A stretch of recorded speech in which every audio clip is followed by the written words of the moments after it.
Welcome back to the channel. Today we're going to go into how you at home can tune your own Thundermax without a dyno. I'll go over all the things you need to know. It's all very easy. Hang in there. We'll get you going here in just a second. Today we're going to use this 2019 Road King. It has a 114 engine in it. It uses the CR483 cam, Bassani 212 headers with the factory heat shields on it, Thundermax, and an S&S breather. That's all that's been done to the engine. This one's at 132 foot-pounds of torque. So I'm going to go over all the things that you need to do. I'm going to pretend like this is a fresh install, even though it's not. I'm going to pretend like this is a fresh install so that those that at home are installing a Thundermax will know how to install it and set it up. If you've already installed your Thundermax, you can use this to learn how to go out and tune it and get better results from your Thundermax. Okay, hold tight. Okay, as with any bike, you got to take the seat off. This one's pretty easy to get off. It just pops right off. So however you have to take your seat off, that's how you take it off. That will expose where your Thundermax is located. I believe it's from 2008 or 2009. All the ECUs are right directly under the seat. Each Thundermax will come with a data cord. You'll need a Windows-based laptop or computer. The software is free from Thundermax that you'll need to connect to your Thundermax. And that's basically the connection. That's it. That's all you need to do for that part. Okay, then the next thing you need to do is you'll need to obviously bring the software up and then turn the bike on. And you'll notice it says key on detected, initializing Thundermax USB driver. The Thundermax software on the computers, sometimes they freak out a little bit on the computer, not on the bike. So if it does, just reboot it, start over. We may run into that here in a minute. Happens all along, don't let it bother you. Okay, so you'll notice that you have a green blink light. You also have a monitor button. If this was a fresh install, it would be asking you right now to register it. Go ahead and register it. Put in your name, phone number, all that kind of stuff. That page looks like this. So it's got all your information in there. This is my bike, so it's got the address to the shop, phone number to the shop, all this kind of stuff. It's already been registered, so we're not going to worry about that. Then the next thing it's going to ask you to do is to put in your VIN number. You got to put the VIN number in so that the Thundermax knows what bike it's dealing with. If you don't put the VIN number in, you'll have a little error code on your trip odometer. It'll say VINERR. So and there's some of the aspects of the Thundermax that won't work correctly without knowing what it is. Just put your VIN number in there. You can test the VIN number to make sure it's all correct. And if you can type good, it'll all be all right. But you got to put the VIN number in there, and it'll automatically ask you that as you go through it. This is not a fresh install, but these are the things that it's going to ask you for. Okay. Then it's going to ask you to pick a map. Now, there's throttle by wire bikes, which started in 08, and then there's throttle by cable bikes that are pre-08. They're 07, 06, 05, 04, 03, 02, and some 01s. I might go back to 2000, I doubt it. Mostly it's 2001. So pick a map, throttle by wire. And then there's a tab here that says show all maps. It's going to show everything that's in the library. Now, I'm only going to go over today stage 1 applications and stage 2 applications. Stage 1 is basically a set of headers and a breather and the Thundermax. Stage 2 would be the headers, a breather, the Thundermax, and your choice of cams. I'm not going to get into all special head work and compression ratios and all this other BS. I'm not going to do it. There's going to be guys out there that want to know how to set up a map for every combination underneath the sun. There's no way possible Thundermax or Dynajet or anybody else can create a map for every single combination that the world could come up with. It's just impossible. So for today's application, 95% of the people will either do a stage 1 or they'll do a stage 2. All right, so the Thundermax library is really good.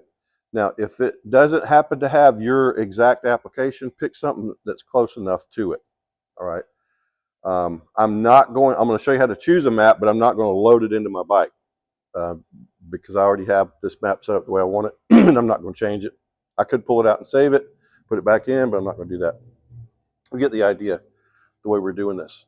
So you can scroll down to, this is a 19 M8, so you can go down here to the bottom. I know all the M8 maps are at the bottom.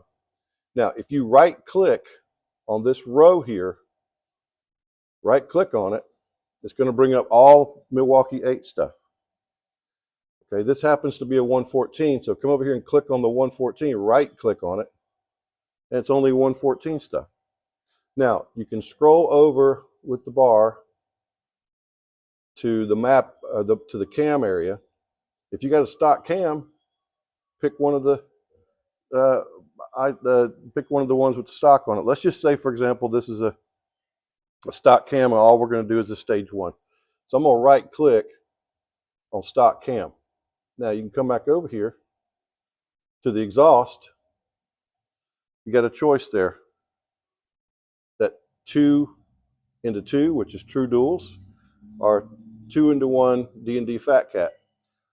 So a 2 into 1 or a 2 into 1 into 2 effectively is going to be close to the same thing. Again, we're just trying to get it close. True duals is a whole nother aspect. So whether it's Reinhardt true duals or Cobra true duals or whoever true duals, just pick true duals. You know, true dual headers are all the same. They're bent steel tubing. That's all it is. Bent steel tubing. Whether they turn it half-inch before the other guy, it makes no difference. So true duals are true duals. 2 into 1 into 2, you're still combining both headers into one at some point.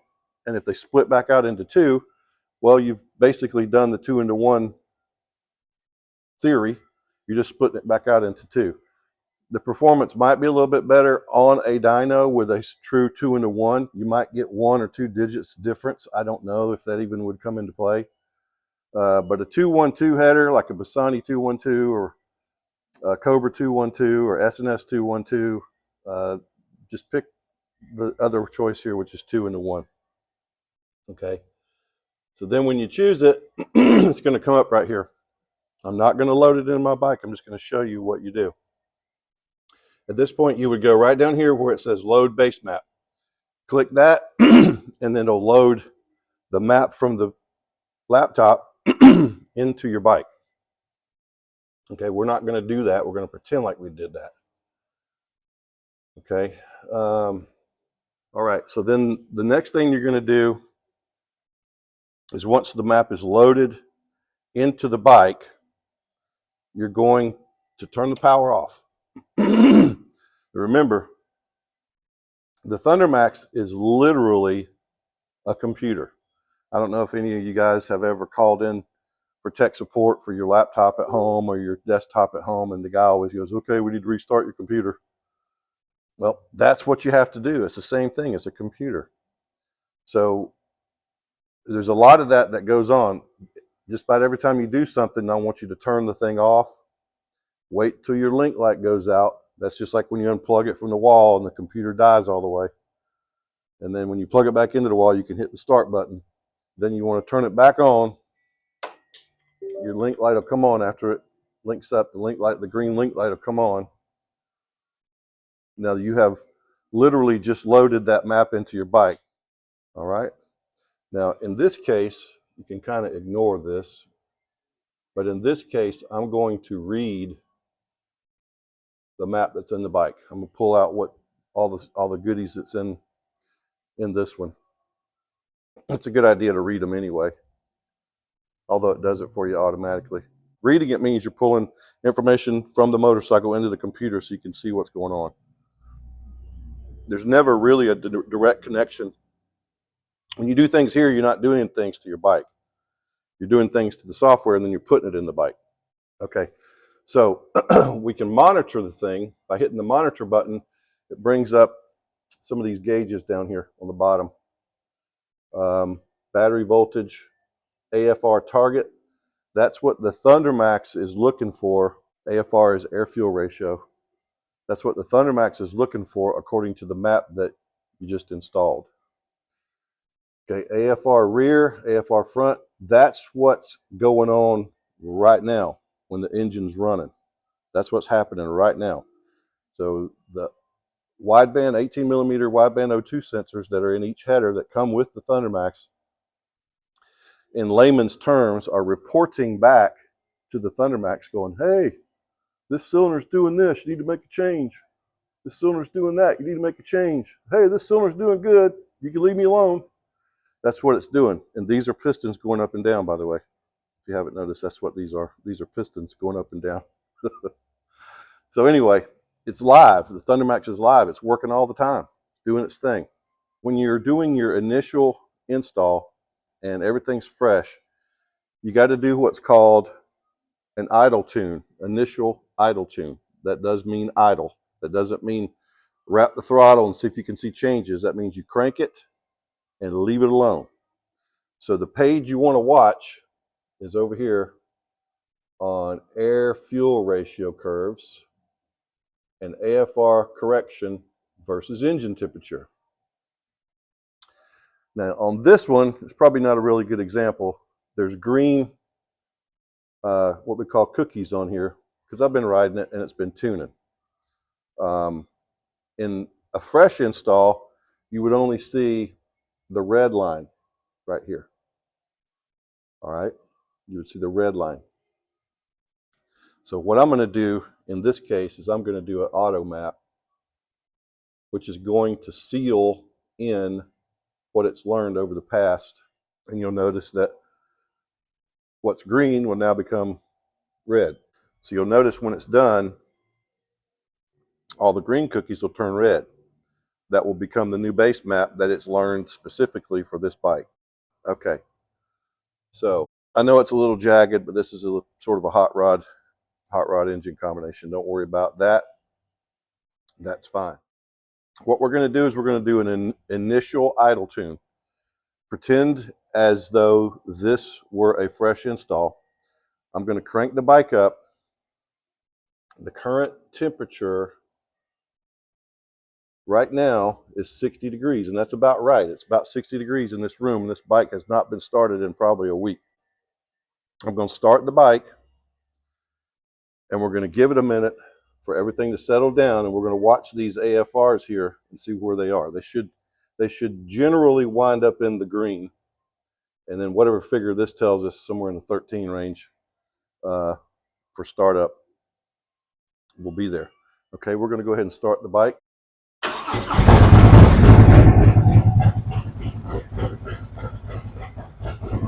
As you can see, the Thundermax is making changes live.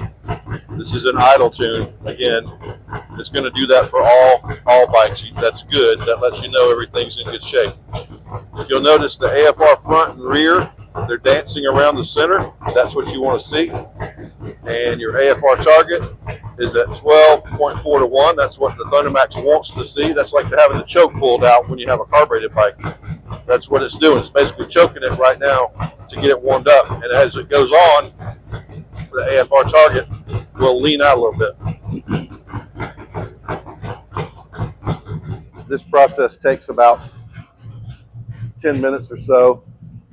During this process, don't touch your throttle. I know you want to, but don't. Leave it alone. Let it warm up on its own. It'll make changes as it needs to. One thing you do want to watch for on your AFR front and AFR rear gauge, if either one or both of those is not dancing in the center, it don't have to sit there perfectly in the center. As long as it's generally in the green, that's fine. If you see one of them pegging one way or the other, that's a problem. If it never moves to the green, that's a problem. Most of the time, that means you got an intake leak. If it never moves to the center and kind of dances around the center, that's a problem. Just stop what you're doing right there. Don't even continue. Give it 5 or 6 minutes. Give it some time to come up to center. Don't expect it to happen immediately. But if it never ever goes to the center at some point and kind of stay there, you got a problem. So just stop. Stop right where you are. As you can see, this is what I was describing a minute ago. AFR front, AFR rear are dancing in the middle. That's fine. The Thundermax is asking for 13.10 air-fuel ratio, and it's pretty close. It's right there within range. This is going to continue. This process is going to continue up to 180 degrees, and that's where we're going to stop. Okay, so the Thundermax the bike reached 180 degrees. That's as far as you need to go with the idle tune. Now, if you'll notice, this is my particular bike. They're all going to be different, every one of them. All of them are going to be different. This one has a cam that's not listed in their library. It has 5.5 injectors as opposed to 4.3s. That's why these changes are being made off what would have been the base map, which is that line right there. That's why all these changes have been made, because I've done some performance upgrades to it from one of their maps in the library. If this was a stage 1, which is basically a set of headers and a breather, that baseline would stay the same, but you would see a little movements down, little movements up. It wouldn't be anything drastic. Okay. So at this point, what we have to do is we have to write or auto map what it's learned during the idle tune into the Thundermax. All right, that's done by turning the bike back on. It will link up. Okay, as you can see, it linked back up. So what we're going to do is we're going to come over here to map editing. And we're going to use the auto map feature. What that does, just always read module, perform auto map, and write the module. Just use that, whatever pops up. You don't need the other ones. Just hit OK. What that does is it pulls the information again from the bike to the computer and then writes it back to the computer, and it makes a brand new base map for your bike. It's just created its own base map to learn off of.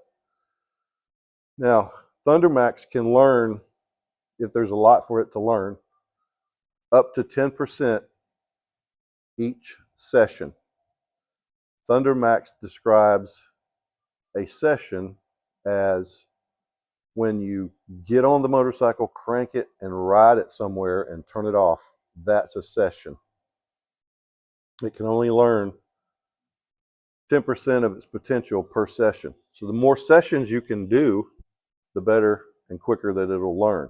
Now, that doesn't mean go out and just cruise Main Street at 30 miles an hour 50 times. That's not learning anything when it's idling alone.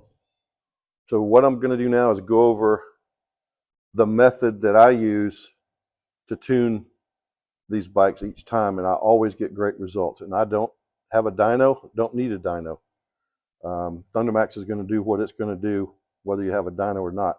If you turn the auto tune feature off on the Thundermax, you got the same product that you would have with another brand, Power Vision, whatever. You can make all kind of changes if you want to. If you're a drag racer and you want to make all kind of changes, when you turn the auto tune feature off, you can sit there and do whatever you want to, and it ain't gonna move. It ain't gonna change. It'll stay right where you want it to. So it can be used either way. You can use it as a auto tune unit, or you can use it as a power commander or whatever, TTS tune. You can use it like that if you want to.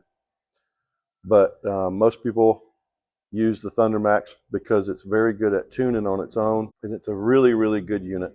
Hang in there, let me make a couple changes here, and then we'll come back and I'll go over how I tune these things out on the street.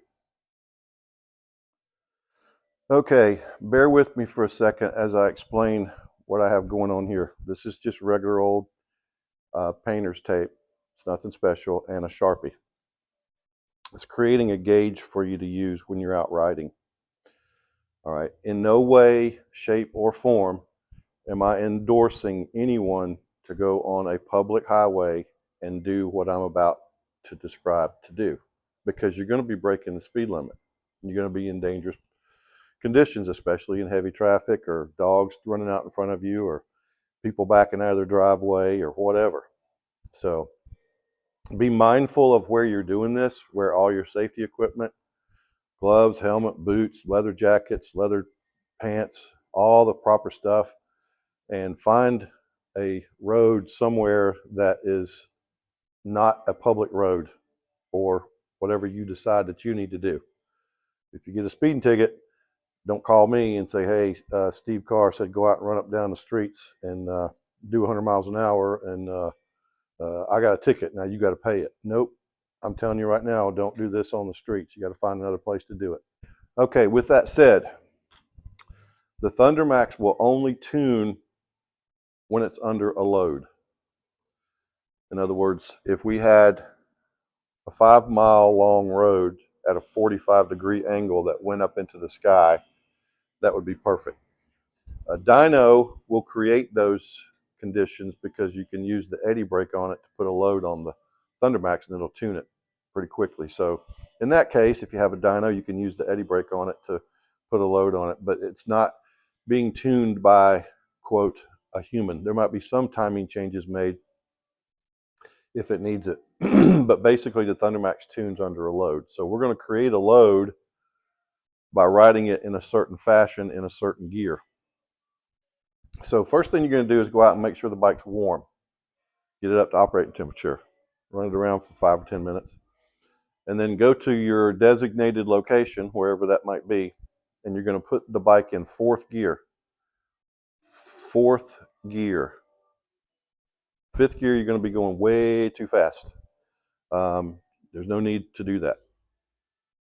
4th gear is still going to be too fast once it gets to where you're going, but 4th gear is better. So to begin the procedure when you're riding it, you're going to want to bring the tachometer down to about 1500 RPMs in 4th gear.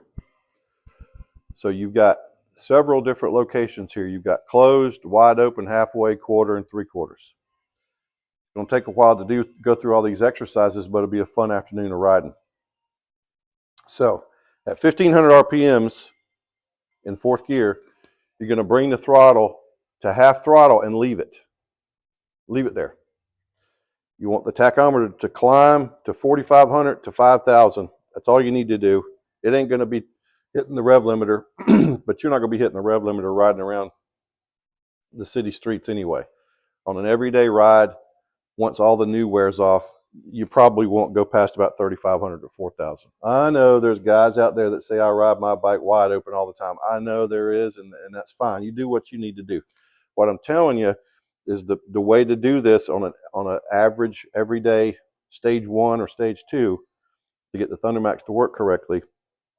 Just go from 1,500 up to about 4,500 to 5,000. You're still going to be running 80, 90 miles an hour, which is way fast. Okay, so once the bike climbs up to 45 to 5, let's just use 4,500 as for today. So you're going to go from 1,500 to 4,500. You're going to let the throttle off. You're not going to touch the throttle. You're going to let the engine growl back down on its own to 1,500. When it hits 1,500, go back to half throttle again. Let it come back up to that designated point. Let the throttle off. You're going to do that 4 times. You're going to pull over the side of the road and turn the bike off. Give it 30 seconds. Turn it back on. Now you just went through a session, a tuning session. And by leaving it where it's at, the Thundermax is tuning for that specific throttle position at that particular gear. So next time, your next session, you might want to go to a quarter throttle each time. So you're at 1,500 RPMs, go to a quarter throttle. It's going to take a little bit of time to get it up there, but it's going to climb all the way up to the same area. Let it off. It's going to growl back down. 1,500. Do the same thing again. Quarter throttle. Leave it there. let it off after you get to 45. Do that 4 times, pull up the side of the road and shut it off. Next time, choose 3/4 throttle. So you're at 1500, go to 3/4 throttle, leave it all the way to 4500. Let it off, let it growl back down to 1500, go back again, 3/4 throttle, 4500, let it off, do that 4 times. Pull over the side of the road, turn it off. Let it sit for about 30 seconds, turn it back on. This time, if you want to, go wide open throttle. So you're at 1500, wide open throttle, all the way to 4500, let it off. Let it growl back down. Do that 4 times. Wide open, 4500, let it off. Pull over the side of the road, turn it off. 10 seconds or so, 15 seconds, turn it back on. And then if you want to do it all over again. You can do that as much as you want to. Now, one thing to look for and listen for is when it's growling back down to 1500, be mindful, especially the first 1 or 2 sessions, be mindful of cracking and popping out of your exhaust.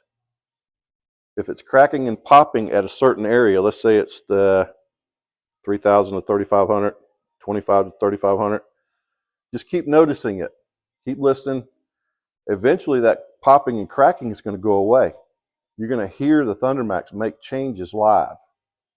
Eventually it might get to where you might hear one little snap here and there, but the majority of it will go away. That's how you know that the Thundermax is tuning. You can hear it. And by leaving the thing at certain positions and not doing all this bullshit right here, don't be doing all that, because it's not helping. You're not doing anything. You have to leave it at certain positions. So one other thing you need to listen for is valve chatter or tinging, pinging. If you hear pinging anywhere between 1500 and about 3, especially if it's heavy pinging, that means that your timing needs to be adjusted. So you can, I'll do another video on timing adjustment at a later date. It's a little bit more involved, but you can do it on your own, and it works. It works fine. But that's how you tune these things. And the more you do this, the better it's going to get, over and over and over. So that's what that is. And this is just regular old painter's tape. There's nothing permanent about it. It just gives you a visual indication of where your throttle is. So you can repeat the steps over and over and over again. I hope this video was helpful. You really can get good results from the Thundermax just by going through the methods that I use every day here. We probably install 1 to 2 Thundermaxes a week here. There's other companies that do much more than I do, and there's companies that do less. There's people that know much more about the Thundermax than I do, and the majority of the people know less than I do. So just follow along with what I've suggested here, and the results will be great. If you have any trouble with your Thundermax, or if you have any trouble with your bike, remember that the Thundermax is always trying to overcome things that are wrong with your motorcycle. A lot of people think that the Thundermax doesn't work because your fuel mileage went down. Well, the fuel mileage is going to go down. If the EPA didn't exist, these Harleys wouldn't get over 40 miles to the gallon like they do now. The only reason they get 40-something miles to the gallon is because they're tuned real lean, because they got to satisfy requirements by certain EPA reasoning. So if none of that stuff existed, these bikes probably would have huge cams in them from the factory and, you know, suck gas down, probably 35 miles to the gallon. But with the Thundermax, your fuel mileage will drop because it's going to richen up the fuel mixture, which makes the engine run cooler and smoother. But if you have any questions, ask them down below. I'll see if I can't help you out. But if you do have trouble with your Thundermax, email the folks at Thundermax. That's how they do their tech support, is through email. I know it might be aggravating because you want to call and talk to somebody right now. That's not how they work. Just email to them. They always respond. They're always helpful. but they're going to probably ask you for a data log. The software has the ability to do what's called a data log. They can see things that are listed way down in deep in the program that none of us can get to but them. And they can see things that your bike's doing that we can't see. So they'll be able to help you through. Most of the time they're on the right road to what's wrong. You may still have to do some troubleshooting on your own, especially if you put 8 hangers on a bike that's got throttle by wire and the Thundermax wants to shut it off. You probably got a problem with your throttle by wire. That happens a lot. So again, my name's Steve Carr. Hope this video has been helpful to you, and we'll do another one real soon. Thanks for watching.